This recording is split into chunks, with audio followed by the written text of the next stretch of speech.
Hello guys, कैसे हो आप सब। आज हम एक फ्रेंच फिल्म को एक्सप्लेन करने जा रहे हैं जिसका नाम है माय मदर। इससे पहले कि हम इस मूवी की तरफ बढ़ें, मैं आपको बताना चाहूँगी कि ये फिल्म बहुत घटिया फिल्म है। इसमें वाहियात और एडल्ट सीन बहुत ज़्यादा हैं जिसे देख के आपकी रूह कांप जाएगी।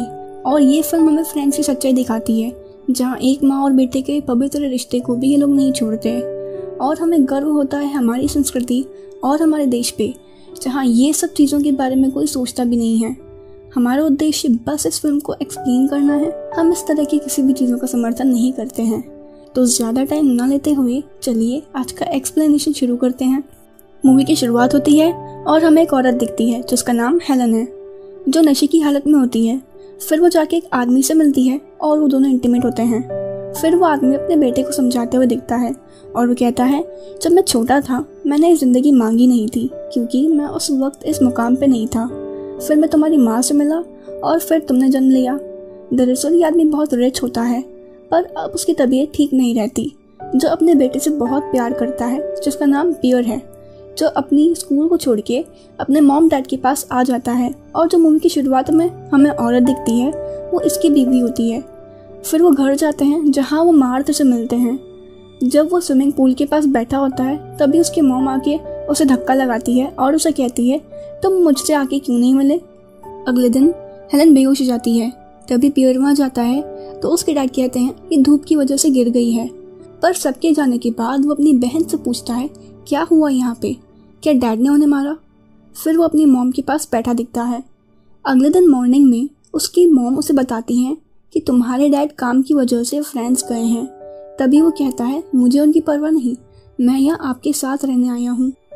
फिर एक दिन अकेला वो यहाँ बोर हो जाता है और अपनी मॉम से कहता है कि आप मुझे कहीं घूमने ले चलो। पर उसकी मॉम कहती हैं 2 दिन बाद जाएंगे, लेकिन वो उनकी बात नहीं सुनता और कहता है हम आज ही जाएंगे और तैयार होने चला जाता है।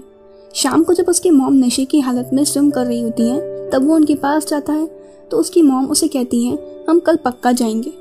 अगले दिन उसकी मॉम उसे बताती हैं कि तुम्हारे डैड का एक्सीडेंट हो गया है, उनकी बॉडी तुम्हारे दादा दादी के घर पे है। पर उसके मुंह पे कोई एक्सप्रेशन नहीं आता, जिसे देख उसकी मॉम उसे समझाती हैं, वहाँ तुम्हें रोने की जरूरत नहीं है, पर बस अपना सिर नीचे झुका के रखना। दरअसल वो अपने डैड से नफरत करता था क्योंकि वो हमेशा काम के चलते घर से दूर रहते थे और उसे कभी भी पिता का प्यार नहीं मिला होता। आगे पियर और उसकी मॉम एक रेस्टोरेंट में बैठे थे। तभी उसकी मॉम उसे कहती हैं, मैं तुम्हारी रिस्पेक्ट के लायक नहीं हूँ। अब तुम्हारे डैड नहीं रहे तो मैं तुमसे झूठ नहीं बोल सकती। तुम्हें क्यों अपने दादा दादी के पास रहना पड़ा। मैं तुमसे दूर यहाँ रह के क्या कर रही थी। मैं एक सर्ट हूँ और ये बात तुम्हारे डैड को पता थी, उन्होंने मुझे ये सब करने की आज़ादी दी थी। फिर पियर समंदर किनारे जाके रोने लगता है। तभी वहाँ उसकी मॉम आती हैं जो काफ़ी नशे की हालत में होती हैं और उसे गले लगा लेती हैं। आगे हम देखते हैं पियर खुद को कमरे में बंद कर लेता है क्योंकि वो अपने डैड को मिस करने लगता है और उसकी मॉम डॉक्टर को बुलाती हैं, पर उससे कोई बात नहीं बनती। फिर मार्थ उसकी रूम में जाती है और उससे बात करती है तो वो उसे गले लगा के रोने लगता है। आगे हम उसे अपने डैड की रूम में देखते हैं जहाँ उनकी न्यूड फोटोज मिलती हैं, जिसे देख के वो मास्टरबेट करने लगता है। अगले दिन वो बीच पे न्यूड सनबाथ ले रहा होता है। तभी वहाँ उसकी मॉम आती हैं और वो उससे कहती हैं, तुम अब अपने डैड को भूल जाओ, तुम अपनी लाइफ एंजॉय करो, मेरी एक पार्टनर है, क्या तुम उसके साथ इंटीमेट होना चाहोगे। आगे हम पियर और हेलन को टैक्सी में बैठे दिखते हैं और उनके साथ उसकी पार्टनर रिया भी होती है। फिर हेलन और रिया रोमांस करते हैं और पियर को भी सिखाते हैं, पर वो शर्मा जाता है। अगले दिन वो अकेला क्लब जाता है जहाँ वो काफ़ी लड़कियों से मिलता है, पर शर्मा के बाहर आ जाता है और वहाँ आके लेट जाता है। तभी हेलन और रिया वहाँ खड़े होते हैं। फिर रिया उसके पास जाती है और वो उसके साथ पब्लिक प्लेस में ही इंटीमेट होने लगती है और हेलन सब देख रही होती है। फिर हेलन पियर को अपने साथ अपने ग्रुप में ले जाती है जहाँ पियर की मुलाकात हेलन की एक फ्रेंड से होती है जिसका नाम हैंसी है, जिसे देख पियर अट्रैक्ट हो जाता है और वहाँ सब एक दूसरे के साथ इंटीमेट होते हैं। फिर एक दिन हेलन पियर से कहती है, मैं यहाँ से जा रही हूँ, तुम्हें अपने आप जीना सीखना होगा, और वो चली जाती है।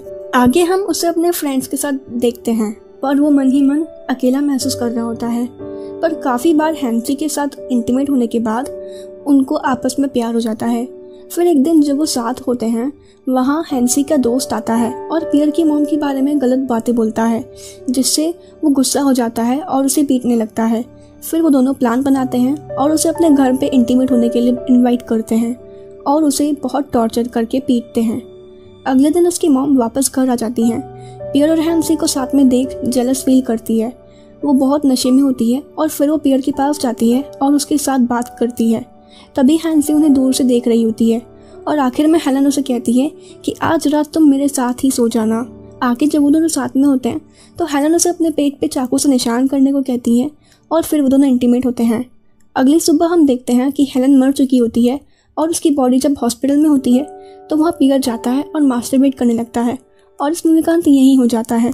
इस मूवी को देखने के बाद हमारे मन में एक ही सवाल आता है, आखिर क्या सोच रही होगी डायरेक्टर की? आपका क्या कहना है हमें कमेंट सेक्शन में ज़रूर बताना। चलिए मिलते हैं अगली वीडियो में। बाय।